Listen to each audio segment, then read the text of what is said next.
Welcome to this explainer. Look, today I am stepping in as your virtual high-performance coach, and this session, it's designed specifically for you. I'm talking to the busy professional out there who's battling burnout, feeling completely overwhelmed by a high-stress career, and convinced that you are hitting your absolute limits. We are going to dig into the raw, unfiltered principles from David Goggins' incredible journey in Can't Hurt Me, and together, we're going to build an unbreakable mental framework. So, let's just start with a brutal reality check. I want to ask you directly, when you feel totally exhausted by your career stresses, when you think you absolutely cannot take another meeting, another project, or another setback, are you truly maxed out? Or is your brain just selling you a lie to protect you from discomfort? Because the truth we are about to uncover is that your perceived limit is a complete illusion. Section 1. The 40% rule. Let's look at unlocking your true potential. Think of your mind and body like a car's engine. Your brain acts like a factory-installed governor. It looks at the dashboard and tells you the limit is 100 kilometers per hour because, well, it wants to keep you safe, comfortable, and far away from pain. Your brain is designed for survival, so it actually triggers pain and exhaustion signals miles before your body's in any actual danger. But under the hood, your engine is built to hit 200 kilometers per hour with absolute ease.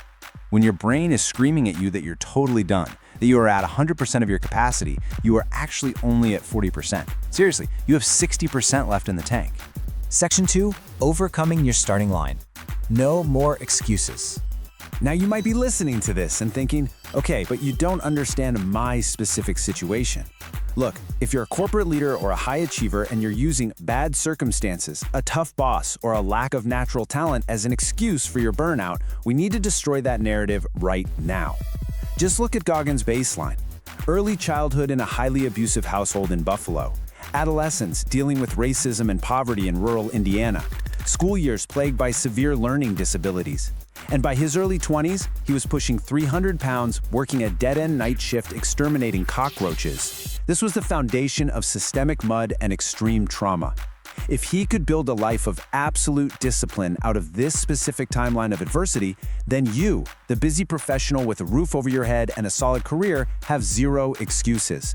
Your starting line does not dictate your finish line. Section 3. Callousing the professional mind.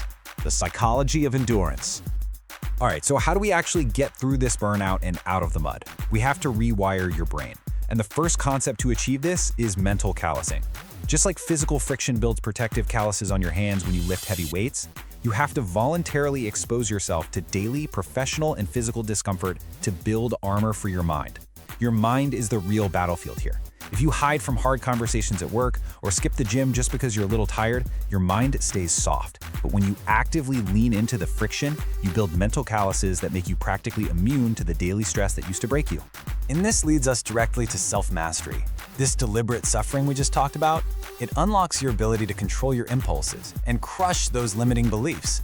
It transforms you from a fragile victim, someone who blames the economy, their boss, or their massive workload, into someone whose mindset is an unbreakable shield.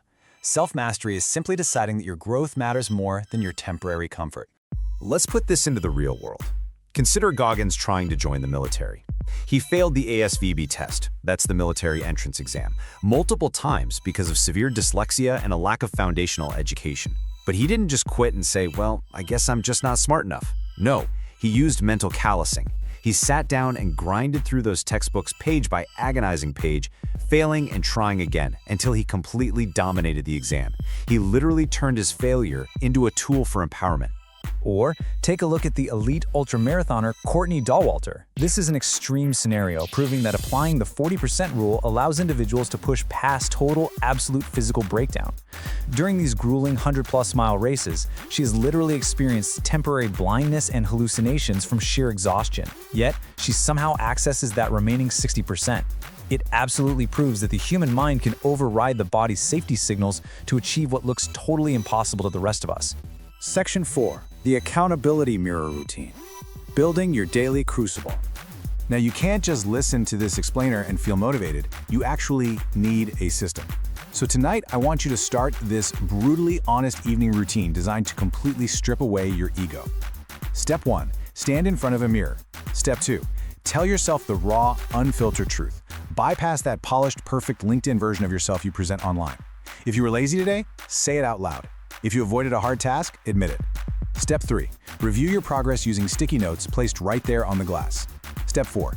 Identify your specific weaknesses and set undeniable goals for tomorrow. This step-by-step routine forces you to hold yourself directly accountable for your daily shortcomings and your wins. Because guess what? You can't lie to your own reflection. Section 5. Habits, tracking, and tests. Building consistency. Next, we need to implement a daily playbook of checklists and physical tests to guarantee you are actually building mental toughness, so you aren't just coasting on a temporary spike in motivation. Motivation fades, right? Discipline is what stays. I want you to incorporate this checklist of 3 daily habits into your routine. Number 1, wake up early. Win the morning before the whole world demands your attention.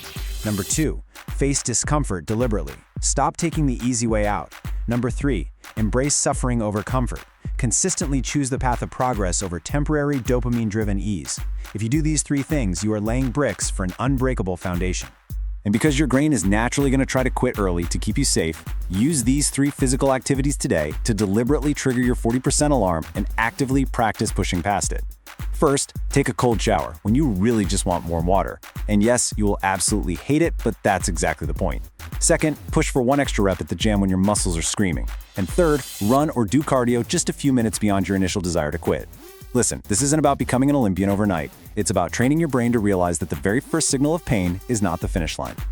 To track this newfound consistency, utilize this simple daily logging method right there on your accountability mirror. Write specific goals on sticky notes. Place them exactly where you have to look at them every single day. Track those small daily victories. And then, this is the best part, remove the notes as you log consistency to build momentum. Every single note you tear down is an undeniable chain of evidence that rewires your identity from someone who gets overwhelmed to someone who follows through. Section 6. Setting non-negotiable standards. Making excellence the baseline. By executing these habits and confronting that mirror every single day, you ensure that you never, ever settle for being just good enough in your career or your life again. You are laying the groundwork to set non-negotiable standards for your own personal excellence. And this brings us to a really fierce concept: taking souls. Now, taking souls isn't about being arrogant or tearing your competitors down. In the corporate world, this level of discipline allows you to take souls by elevating your performance to a standard so incredibly high that you outperform expectations ruthlessly. You work so hard in this such undeniable excellence that your own inner demons, and frankly any external doubters, fall completely silent. You dominate the narrative. I want to leave you with this final provocative thought to take into your work tomorrow. When you hit that massive wall of stress, when the burnout feels suffocating and the exhaustion tells you to just quit, look at this quote. Ask yourself, what if I don't stop here? What if there's more in me? Use that question as a weapon against your comfort zone and find out exactly what you are truly capable of. Thank you so much for joining me for this explainer. Now go look in that mirror and let's get to work.